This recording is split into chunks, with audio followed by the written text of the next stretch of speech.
so much for joining us. Last week, we spoke here with Steve Kerrigan, chair of the Massachusetts Democratic Party. This week, an opportunity for you to compare and contrast as we welcome the chair of the Massachusetts Republican Party, Amy Carnevale, back to our program. Thank you, Amy, for being here. Always good to see you.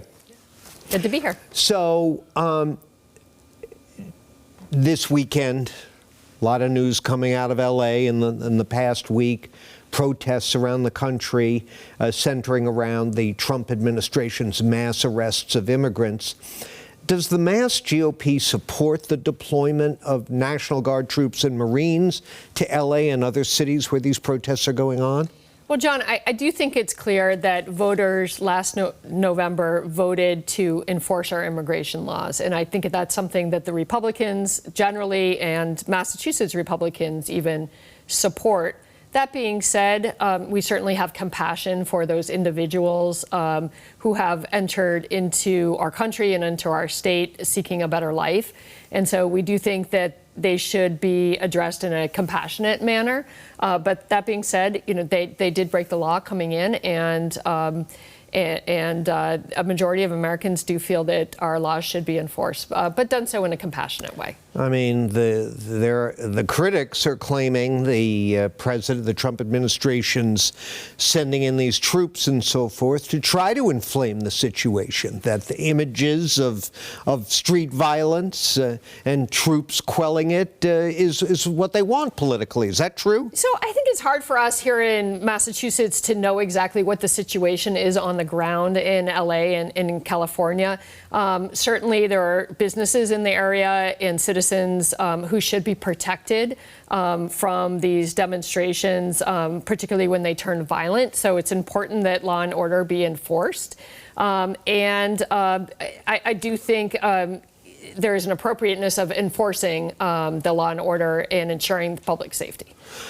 All right, one more thing on this, then we'll move on to other topics. The Globe had a Suffolk University poll this past week. They asked voters, mostly in Massachusetts, but also including New Hampshire and Rhode Island, if they approved or disapproved of the administration's handling of the Rumeysa Ozturk case. That's the Tufts graduate student, here legally on a student visa, who was arrested on the street by ICE agents, shipped out of state, spent 45 days in lockup without any charges filed or evidence presented, other than she co-authored a pro-Palestinian op-ed in the student newspaper.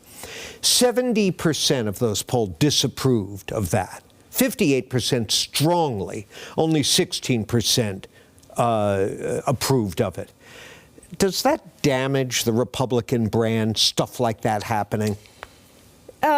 So I think it's important to differentiate our federal enforcement of laws from Massachusetts Republicans and the issues we're focused on here in Massachusetts as elected officials and as Republicans in the party. You know, we're really focused on economic issues here in Massachusetts and making our life better.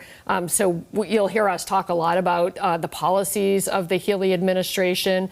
And when we talk about immigration, we'll talk about things like the crisis in our shelters and the treatment of individuals in our shelters. So that's really been our focus as Massachusetts Republicans, more so than the deportation of individuals who may have co-authored. Well, respectfully, saying you don't want to talk about it is that the same as saying you disapprove of the action or not? So I think that you'll hear many Republicans say that they do believe in freedom of speech. But that being said, you know, when there's a fine line, when you have an individual who is here as a guest in the United States, if they're inciting violence, I think that's where the line should be drawn. And I think this poll shows that perhaps the administration went too far in this situation. You know, the fact that she's still here, I think, you know, perhaps shows that.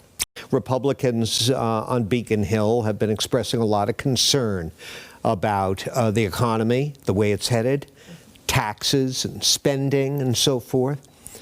What's the biggest threat right now to our local economy? Beacon Hill's policies or White House trade policies and attacks on local university research grants and the international student population?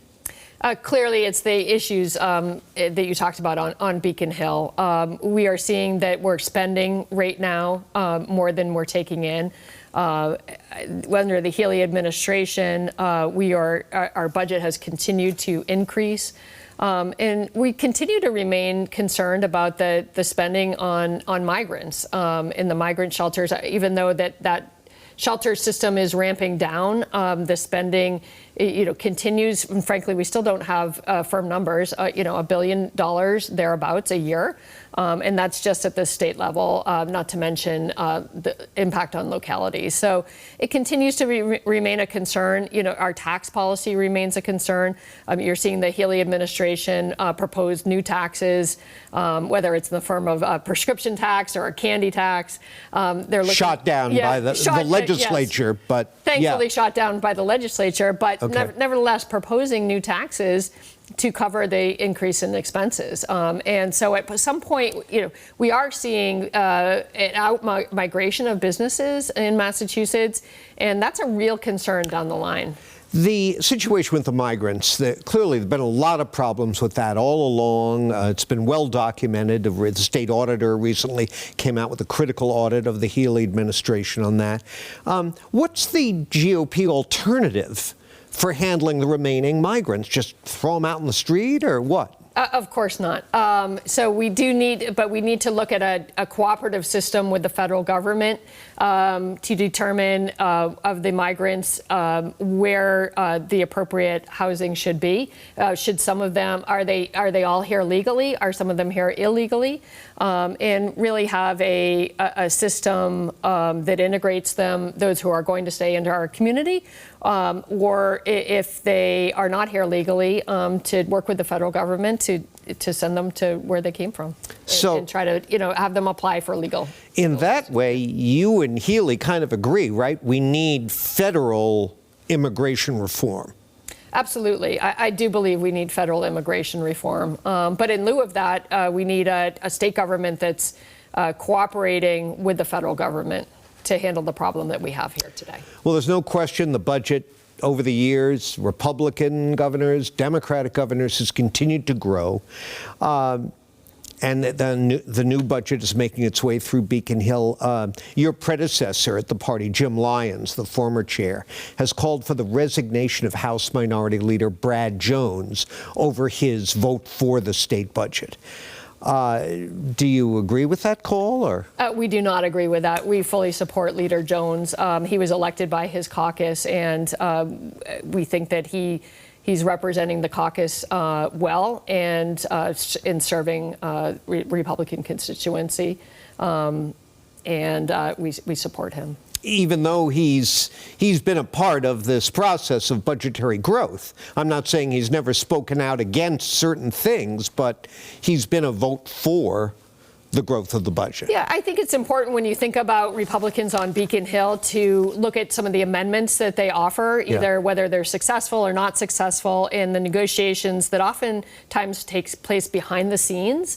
So certainly Leader Jones and Leader Tarr over in the Senate, they're part of that effort, both behind the scenes and in the formal process of offering amendments to get the budget in a better place than it would be without them there. Well, listen, I'm getting the wrap-up sign, but you've been great about answering tough questions. Take 15 seconds and tell our viewers why they should be voting Republican next chance they get. Thanks, John. So I appreciate that opportunity. So it's important to vote Republican because we need more balance in Beacon Hill and Massachusetts, and at the federal level as well. When we think about our upcoming congressional races next year, we need those voices to balance us both on Beacon Hill and as a communication point with the administration in D.C. Thanks, Amy.